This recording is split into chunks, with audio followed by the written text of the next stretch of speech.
झारखंड की सबसे खतरनाक जगह तेमारा घाटी के बारे में तो आप सबने सुना ही होगा, जो अपने आप में एक हॉन्टेड एरिया कहलाता है। तो आज मैं आपके लिए लेकर आया हूँ एक और रियल और डरावनी कहानी, जो कि आपके रोंगटे खड़े कर देगी। तो दोस्तों, ये कहानी है मुकेश और अशोक की, जो कि रांची की एक बस कंपनी में काम करते हैं। मुकेश जो कि बस का ड्राइवर होता है और अशोक बस का कंडक्टर।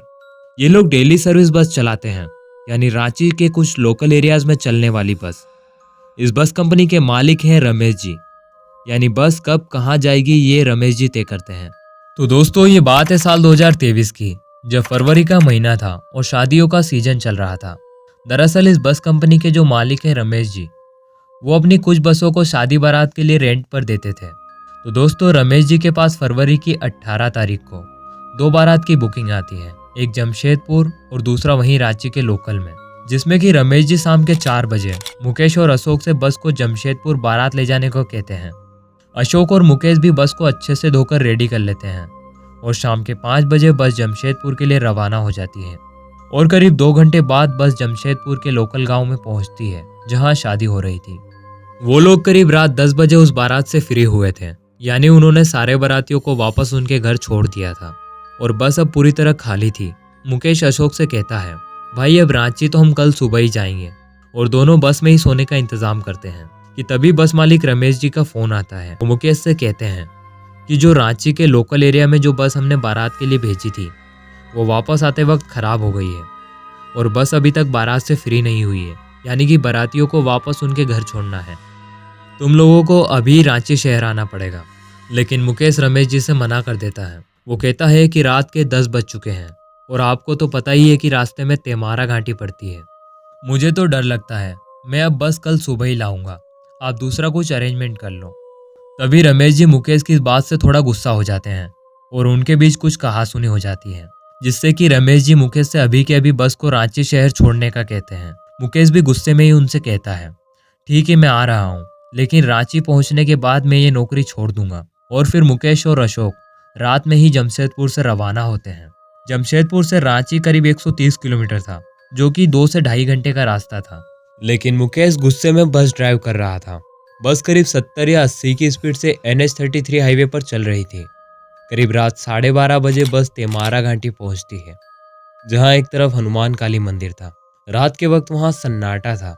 मुकेश बस चला रहा था और अशोक अपने फोन पर रील्स देख रहा था कि तभी उसकी नज़र अपने फ़ोन के डेट और टाइम पर जाती, जो कि रात के करीब 2:30 बज रहे थे और तारीख थी अप्रैल 2021। लेकिन वो सोच में पड़ जाता है कि आज तो फरवरी 2023 है, शायद मेरे फ़ोन की कोई सेटिंग गड़बड़ हो गई होगी, और इस बात को नज़रअंदाज कर देता है। थोड़ी ही और दूर आगे जाने पर रोड के साइड में एक बूढ़ी महिला दिखाई देती है, जो कि बस के आगे अपना हाथ फैलाकर लिफ्ट मांग रही थी। मुकेश उसे देखते ही झट से ब्रेक मार देता है और बस उस बूढ़ी औरत के पास जाकर रुकती है। मुकेश उससे पूछता है कि इतनी रात को आपको कहाँ जाना है।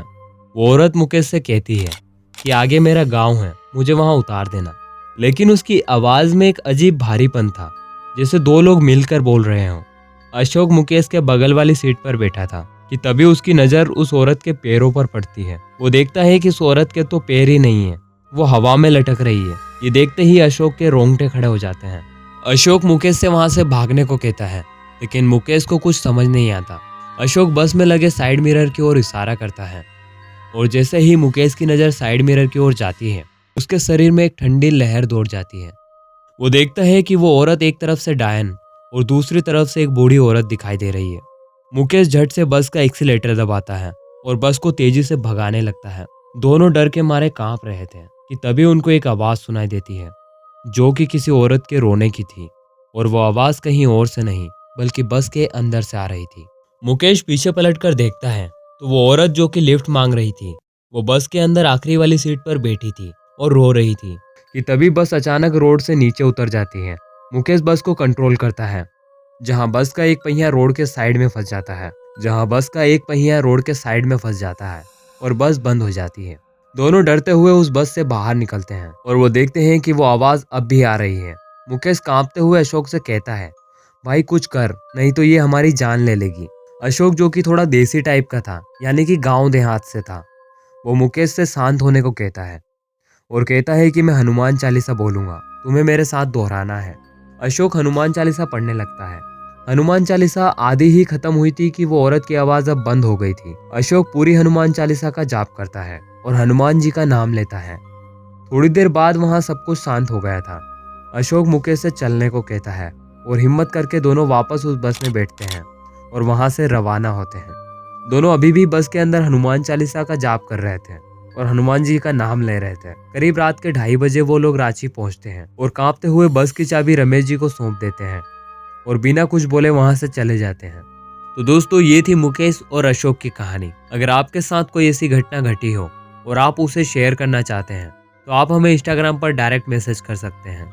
इंस्टाग्राम की लिंक हमने डिस्क्रिप्शन में दे रखी है।